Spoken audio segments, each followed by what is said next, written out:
Hello everyone, आज के दिन में बहुलक निकालना बहुत ही आसान तरीके से सीखेंगे। अगर दोस्तों आपको बहुलक निकालने नहीं आता है तो दोस्तों इस वीडियो के माध्यम से मैं दोस्तों आप सभी को गारंटी देता हूं कि आपको 100% बहुलक निकालने आ जाएगा, वो भी दोस्तों एकदम दोस्तों आसान तरीके से, बशर्ते आप सभी वीडियो के अंत तक बने रहें। तो दोस्तों आज की वीडियो में हमने जो बहुलक का प्रश्न लिया है, यह प्रश्न यूपी बोर्ड एग्जाम 2024 और 2025 में पूछा गया है।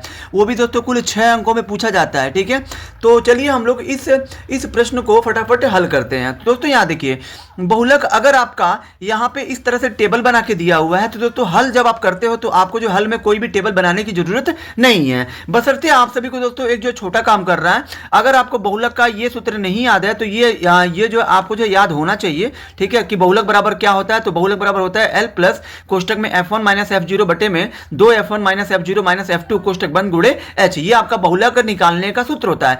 यहाँ दोस्तों L क्या है, F1 क्या है, F0 क्या है, ये और ये जो है H क्या है, ये दोस्तों वैल्यूज कहां से हमको मिलती है, ये भी हम दोस्तों प्रश्न के माध्यम से जानेंगे। तो चलिए दोस्तों, सबसे पहले तो दोस्तों अगर आप बहुलक निकाल रहे हो तो बहुलक निकालने के लिए आपको ये देखना है कि दिए गए सारणी में, दिए गए टेबल में अधिकतम बारंबारता किसकी है। तो यहाँ पे देखिए अधिकतम बारंबारता वाला कॉलम ये, तो बारंबारता कौन सी ज्यादा है, सबसे 23। तो फिर यहाँ पे आपको लिख देना है 23। ठीक है, अब दोस्तों यहाँ देखिए, अब जो भी आपने यहां पे बारंबारता लिया है अधिकतम, इसके साथ जो वर्ग अंतराल होगा, मतलब यही आपका वर्ग अंतराल होगा। यानी कि जो भी आपका अधिकतम बारंबारता लिया, मतलब जो भी आप लेंगे अधिकतम बारंबारता, उसके संगत जो वर्ग अंतराल होगा वही आपको लेना है वर्ग अंतराल के रूप में। तो वर्ग अंतराल आप जो क्या लेंगे, 30 से 40 दिया है तो यही हम लेंगे।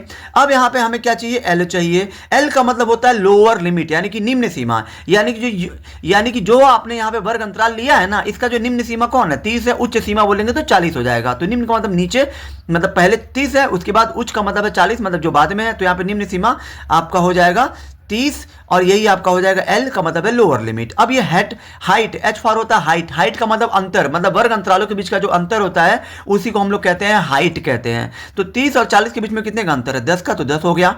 उसके बाद दोस्तों हमें क्या चाहिए, F1 चाहिए। F1 आप कहां से लोगे, तो यहां देखिए, जो भी आपने यहाँ पे ये जो है अधिकतम बारंबारता लिया है, ठीक है, यही आपका होता है F1 होता है। ठीक है, F1 आपका हो जाएगा यहाँ पे 23, फिर कॉमा।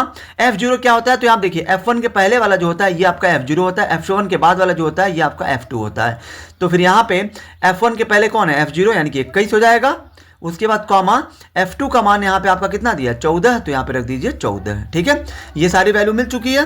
अब हमें बहुलक का सूत्र यहाँ पे लिखना है और जो सारे मानों को बहुलक के सूत्र में रख देना। क्या होता है, L प्लस कोष्टक में F1 माइनस F0 बटे में 2F1 minus F0 minus F2 और कोष्टक बंद गुणे H। ये आपका होता है सूत्र। यहाँ दोस्तों L का मान कितना है, 30 है, तो 30 रखिए, प्लस यहाँ पे F1 का मान कितना है, यहाँ पे 23 है, तो 23 रखिए, माइनस F0 का मान कितना है, F0 का मान यहाँ पे 21 है, तो 21 रखिए, बटे में 2 है ना, 2 रखिए, 2 और F1 के बीच में यहाँ पे गुणे का चिन्ह है। F1 का मान कितना हो जाएगा, 23, तो 23 रखिए, माइनस F0 का मान कितना है, यहाँ पे 21 है, तो 21 रखिए, माइनस यहाँ पे F2 का मान कितना है, 14 है, तो 14 रखिए, और गुणे H का मान मतलब हाइट आपकी 10 है तो 10 रख दीजिए। यहाँ पे ये 30 हो जाएगा, प्लस यहाँ पे ये 23 में से 21 गया तो ये आपका आ जाएगा 2 बटे में, यहाँ पे 23 दूना कितना हो जाएगा 46, माइनस 21 और 14 हो जाएगा 35, क्योंकि ये दोनों माइनस में है, और गुणे आपका 10 है तो 10 लिखिए। ठीक है, अब ये आपका यहाँ पे 30 है, प्लस ये आपका 2 है ना, 2 लिखिए, बटे में 46 में से 35 जाएगा तो कितना आएगा, तो 46 में से 35 जाएगा तो ये आपका जाएगा 11, और गुणे यहाँ पे 10 है तो 10 लिखिए। यहाँ पे दोस्तों 30 है तो 30 लिखिए, प्लस इसके नीचे कुछ नहीं है तो 1 कर लीजिए, 10 का गुणा 2 में कर दीजिए तो ये आपका हो जाएगा 20 और बटे में 11 है। ये 30 ऐसे ही रहने दीजिए। आप क्या करिए, इस जो 11 से 10 में भाग दीजिए, सॉरी 20 में भाग दीजिए।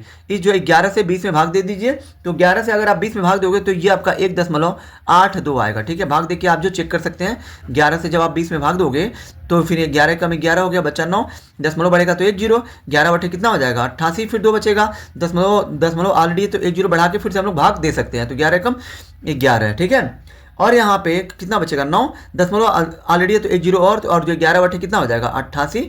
ठीक है, 3 स्थान तक भाग दिया जाता है। अब आप देख सकते हैं कि जब आपने 3 स्थान तक भाग दिया तो तीसरा अंक आपका क्या आ रहा है, ये जो 8 आ रहा है। 8 क्या है, 5 से ज्यादा है। जब यहाँ पे कोई भी अंक 5 से ज्यादा होता है तो यहाँ पे उस अंक के बदले में, मतलब इस अंक को हटाने के लिए हम क्या करते हैं, इसके जो है बाएं वाले में इसके जो बाएं वाले अंक में एक जुड़ जाता है, मतलब यहाँ पे ये 1 है तो 1 लिखिए, दशमलव तो दशमलव, 8 है तो 8 लिखिए, 1 और 1 हो जाएगा 2, क्योंकि दशमलव के बाद खाली 2 स्थान तक लिया जाता है, लेकिन हमने जो है 3 स्थान लिया है, ताकि 3 स्थान, मान लीजिए तीसरा स्थान अगर जो 5 या 5 से बड़ा होता है तो फिर यहाँ पे दूसरे वाले स्थान में 1 जो है जुड़ जाता है।